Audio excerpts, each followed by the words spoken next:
गंगू मेहतर, जिन्हें लोकप्रिय रूप से गंगू बाबा कहा जाता है, वह भी एक भारतीय क्रांतिकारी थे जिन्होंने सन 1857 के विद्रोह के दौरान अकेले ही लगभग 150 ब्रिटिश सैनिकों को मार गिराया था।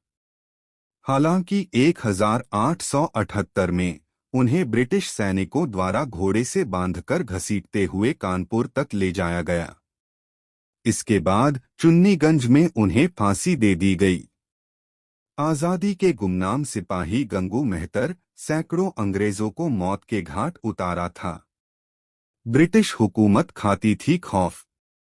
आजादी के गुमनाम सिपाही सीरीज में आज कहानी वीर क्रांतिकारी गंगू मेहतर उर्फ गंगूदीन की, जिनके साहस से अंग्रेज खाते खौफ थे, जिन्होंने आजादी की पहली लड़ाई में सैकड़ों ब्रिटिश सैनिकों को अपने साथियों के संग मौत के घाट उतार दिया और देश के लिए हंसते हंसते कुर्बान हो गए। पूरी ब्रिटिश हुकूमत उनसे खौफ खाती थी। छोटी उम्र में जातीय भेदभाव का दंश झेला। गंगू मेहतर का जन्म कानपुर के पास अकबरपुर में हुआ। इतिहासकारों के मुताबिक गंगू मेहतर भंगी जाति से थे। उस समय उच्च और निम्न जाति को लेकर समाज में कई असमानताएं फैली हुई थीं। गंगू भी उसी का शिकार हुए। निम्न जाति के होने से पढ़ने लिखने के अवसर नहीं प्राप्त हुए। उन्हें अपने सिर पर मैला ढोना पड़ता था, लेकिन वो इस काम से खुश नहीं थे। उच्च जाति के लोगों द्वारा निम्न जातियों पर हो रहे अत्याचार से उनका परिवार भी अछूता नहीं रहा। इससे बचने के लिए गंगू परिवार संग कानपुर के चुंगीगंज में बस गए। गंगू जातीय शोषणों के खिलाफ थे। मुस्लिम उस्ताद से सीखी थी पहलवानी। गंगू को पहलवानी का शौक था। सती चौरा गांव में इनका पहलवानी का अखाड़ा था। उन्होंने पहलवानी एक मुस्लिम उस्ताद से सीखी थी, जिसकी वजह से इन्हें लोग गंगूदीन कहकर पुकारते थे। कुछ प्यार से गंगू बाबा कहकर बुलाते थे। 1857 का विद्रोह शुरू हुआ। मुगल के आखिरी बादशाह बहादुर शाह फर के नेतृत्व में पूरे मुल्क के कोने कोने में अंग्रेजों के खिलाफ बिगुल बस चुका था। इधर कानपुर भी इसका केंद्र बना था।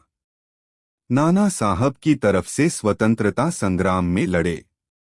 दरअसल मराठों की हार के बाद अंतिम पेशवा बाजीराव कानपुर के बिठूर में बस गए। कई शादियों के बाद भी संतान की प्राप्ति नहीं हुई। तब उन्होंने नाना साहब को गोद ले लिया। बाजीराव के देहांत के बाद ब्रिटिश हुकूमत ने नाना को बाजीराव का दत्तक वारिस मानने से इनकार कर दिया। ऐसे में नाना साहब ने भी अंग्रेजों के खिलाफ विद्रोह शुरू कर दिया। नाना साहब पेशवा के सैनिक दस्ते में गंगू मेहतर का नाम भी बेहतरीन लड़ाकों में से एक माना जाता था। उन्हें शुरुआत में नगाड़ा बजाने के लिए शामिल किया गया था, लेकिन उनके बहादुरी और पहलवानी को देखते हुए सूबेदार का पद मिल गया। वो सैनिकों को पहलवानी के गुर भी सिखाते थे। देश के पहले स्वतंत्रता संग्राम 1857 की लड़ाई में गंगू मेहतर ने भी नाना साहब की तरफ से अंग्रेजों से जमकर लोहा लिया। उन्होंने उनके दांत खट्टे कर दिए। अपने शागिर्दों के साथ मिलकर सैकड़ों अंग्रेजों को मौत के घाट उतार दिया। गंगू के खौफ से ब्रिटिश हुकूमत सहम गई।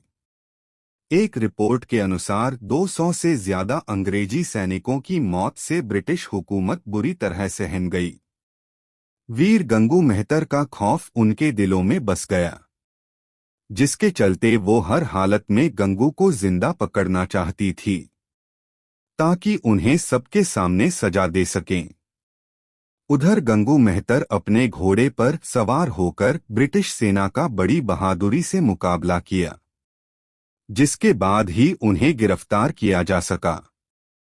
जब उन्हें पकड़ा गया तब 1857 की गदर को कुचला जा चुका था।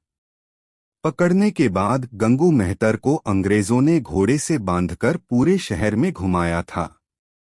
यही नहीं, उन्हें हथकड़ियां पहनाकर जेल की काल कोठरी में धकेल दिया गया था। उन पर काफी जुल्म किए गए थे, लेकिन अंग्रेज उनके हौसले को नहीं तोड़ सके। देश के लिए कुर्बान हो गए। इतिहासकारों के मुताबिक अंग्रेजों ने गंगू मेहतर पर बच्चों और महिलाओं के कत्ल का झूठा इल्जाम लगाया। उसने अपने प्रोपगंडा को पूरा करने के लिए मीडिया का इस्तेमाल किया। गंगू को फांसी की सजा सुनाई गई।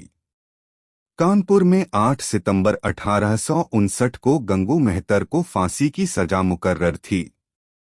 उन्हें शहर के बीच चौराहे पर सजा देने के लिए लाया गया।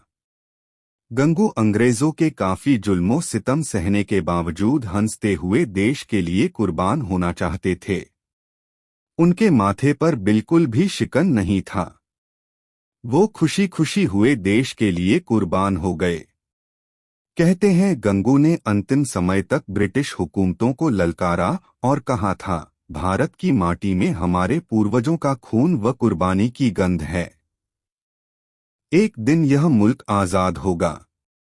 ये देश का दुर्भाग्य है कि गंगू मेहतर की कुर्बानी आज गुमसी हो गई है। उनकी वीरता के बारे में बहुत ही कम पढ़ने को मिलता है।